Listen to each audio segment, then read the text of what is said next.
नमस्कार, NDTV data centre में आपका स्वागत है। मैं हूं सिकता देव। आप सभी को मालूम है कि इस समय एनडीटीवी इलेक्शन कार्निवल का ट्रक टॉप स्पीड में पूरे देश में अलग अलग इलाकों का दौरा कर रहा है चुनावी माहौल का जायजा लेने के लिए। ऐसे में अब हम लोकसभा चुनावों के 5वें दौर तक पहुंच चुके हैं। 5वें चरण में 8 राज्यों में 49 सीटों पर मतदान होने जा रहा है। इनमें सबसे ज्यादा यूपी की 14 सीटें शामिल हैं, जहां सबकी नजरें अमेठी और रायबरेली पर टिकी हैं।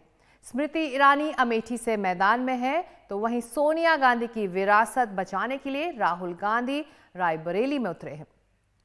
महाराष्ट्र की 13 सीटों पर भी मतदान है, जिनमें 10 सीटें मुंबई रीजन की हैं, जहां लड़ाई काफी दिलचस्प बताई जा रही है। साथ ही पश्चिम बंगाल की 7, बिहार और ओडिशा की 5-5 और झारखंड की 3 सीटों पर 5वें चरण के लिए वोट डाले जाएंगे और ये वोटिंग का काम होने वाला है 20 मई को। तो फेज 5 के 5 बड़े सवाल क्या हो सकते हैं, सीधे इन्हीं सवालों पर हम नजर डालते हैं। बीजेपी क्या बरकरार रख पाएगी अपनी स्पीड? ये अहम सवाल है। 5वें फेज के लिए बीजेपी के लिए क्या चुनौतियां रहने वाली हैं और अमेठी में क्या कांग्रेस देगी स्मृति ईरानी को चुनौती, और ये अहम सवाल है। और इस बार अमेठी में वोट डालने का काम होने वाला है, तो कांग्रेस कितनी बड़ी चुनौती स्मृति ईरानी के लिए बनकर इस बार सामने होगी। वहीं रायबरेली में सोनिया गांधी की विरासत बचा पाएंगे क्या राहुल गांधी? वायनाड के बाद दूसरे एक कॉन्स्टिट्यूंसी में उतरे हैं। अपनी मां की विरासत को क्या राहुल गांधी बचा पाएंगे? ये बड़ा सवाल है इस 5वें फेज के लिए। और बंगाल में टीएमसी को ओवरटेक कर पाएगी बीजेपी? बंगाल जहां पर बीजेपी की नजरें हैं, क्या टीएमसी को कड़ी टक्कर बीजेपी दे पाएगी?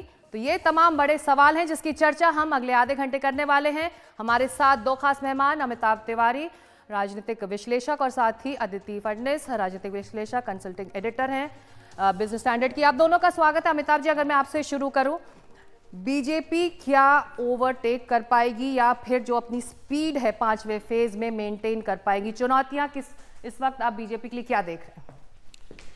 देखिए, इस 49 में से 39 सीटों पर एनडीए की जीत थी, 32 सीटों पर भाजपा जीती थी। अभी 3 राज्य जो हैं, महाराष्ट्र में 13 सीटों पे हो रही है और यूपी में 14 और बंगाल में 7। इन तीनों राज्यों में बीजेपी की स्थिति ठीक ठाक है।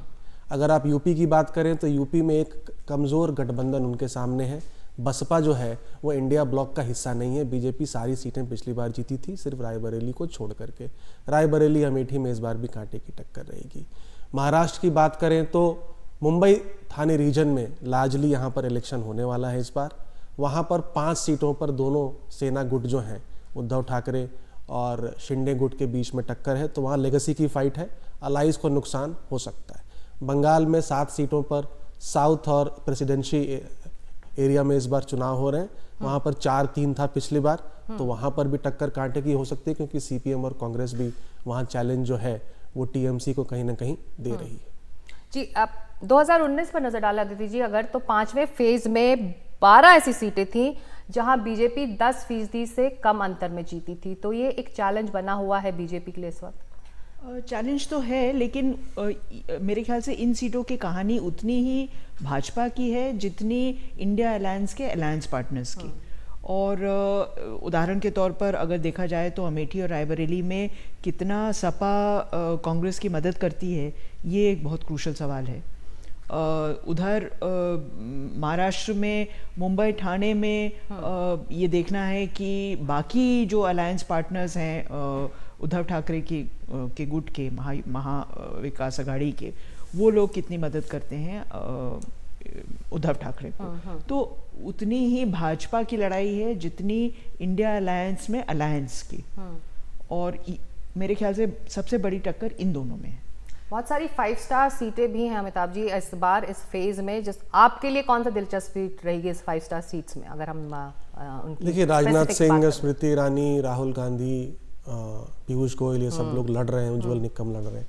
लेकिन जो फोकस है सारा का सारा इस बार रायबरेली की सीट पर हो सकता है, क्योंकि पिछली बार एक Gandhi family bastion Amethi Congress party हारी थी, तो इस बार कांटे की टक्कर वहाँ भी हो रही है। बीजेपी वहाँ बहुत जोर लगा रही है।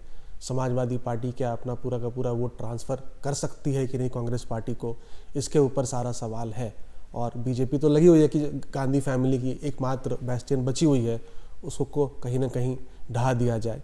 तो वो सीट बहुत दिलचस्प हो गई है। प्रियंका गांधी दोनों सीटों पर ज़रूर कैंपेन कर रही हैं और देखना पड़ेगा कि इसका कितना असर होता है। अदिति, आपकी किस सीट पर नज़र रहने वाली है? मैं मुंबई को बहुत ध्यान से देख रही हूँ, क्योंकि मुंबई में जो उथल पुथल राजनीतिक उथल पुथल हुई है पिछले साल 1.5 साल में, उसका खमियाजा कहीं ना कहीं किसी न किसी को भरना पड़ेगा।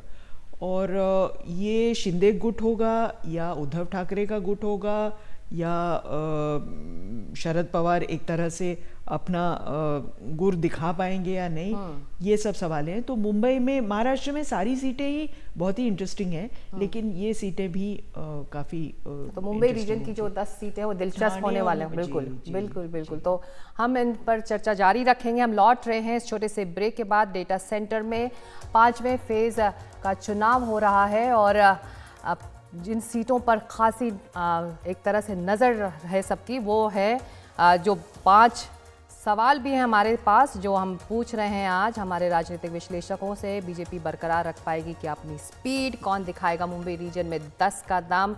और अमेठी रायबरेली की लड़ाई कितनी दिलचस्प है? तो ये तमाम सवाल हैं जिस पर हम लौट रहे हैं। ले रहे हैं एक छोटा सा ब्रेक।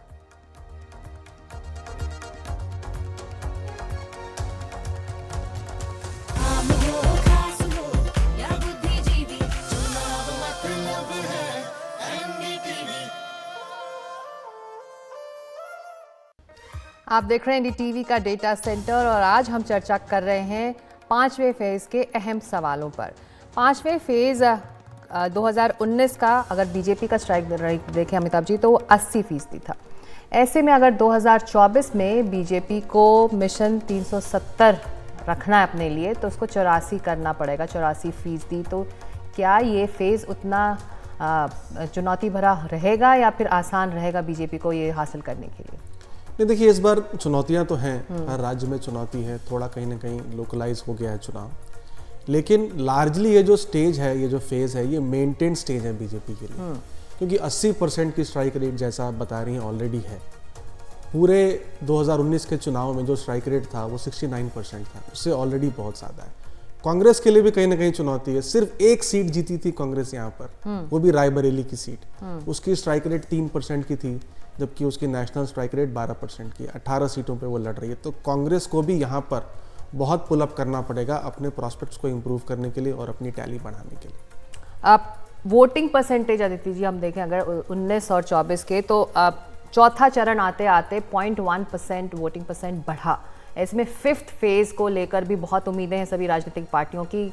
अगर चौथे में बढ़ा है तो 5th में थोड़ा और बढ़ोतरी होगी, तो ऐसी उम्मीद अभी लगा सकते हैं हम लोग? मेरे ख्याल से उसकी तुलना 5वें फेज़ के साथ करना और 2019 के साथ करना ये सही नहीं होगा, क्योंकि दोनों जगह एग्जैक्टली उसी समय चुनाव नहीं हुआ था, अलग अलग जगह अलग अलग टाइम पे हुआ था। और मतलब ये तो सबको मालूम है कि इतनी गर्मी पड़ रही है, दिल्ली में ही इतनी तेज़ गर्मी पड़ रही है, तो अगर थोड़ा गिर भी जाता है तो कोई आश्चर्य नहीं होना चाहिए। दिल्ली, जब तक दिल्ली का चुनाव आएगा तब तक गर्मी और भी बढ़ जाएगी मेरे ख्याल से। तो कुल मिला के टर्नआउट, वोटर टर्नआउट हमको कोई किसी तरह का ये मैसेज नहीं देता है कि किसके फेवर में हवा है। ये सब सेफोलॉजिस्ट मानते हैं और मतलब इसका कोई आधिकारिक तौर पे इसकी कोई थ्योरी नहीं है। जी, एक छोटा सा सवाल अमिताभ जी, क्या अंदाज़ा लगा जो वोटिंग परसेंटेज गिरी पहले के चरणों में? मौसम बहुत ज़्यादा अहम रोल था मौसम का? मौसम और थोड़ा लैक ऑफ एंथुजियाज्म दोनों तरफ से, उदासीनता थी वोटर दोनों तरफ से, क्योंकि इलेक्शन डन डील है और कहीं ना कहीं कॉम्प्लेसेंसी बीजेपी कैडर और लीडर्स में भी हो गई। चलिए, तो देखना होगा कि 5th फेज़ में क्या ये बढ़ोतरी देखी जाती है, घरों से बाहर क्या वोटर्स निकलेंगे। बहुत शुक्रिया इस चर्चा के लिए आप दोनों का। डेटा सेंटर में आज इतना ही, लेकिन एनडीटीवी इंडिया में लगातार खबरें जारी रहेंगी। हम फिर लौटेंगे कुछ नए डेटा के साथ। तब तक के लिए नमस्कार।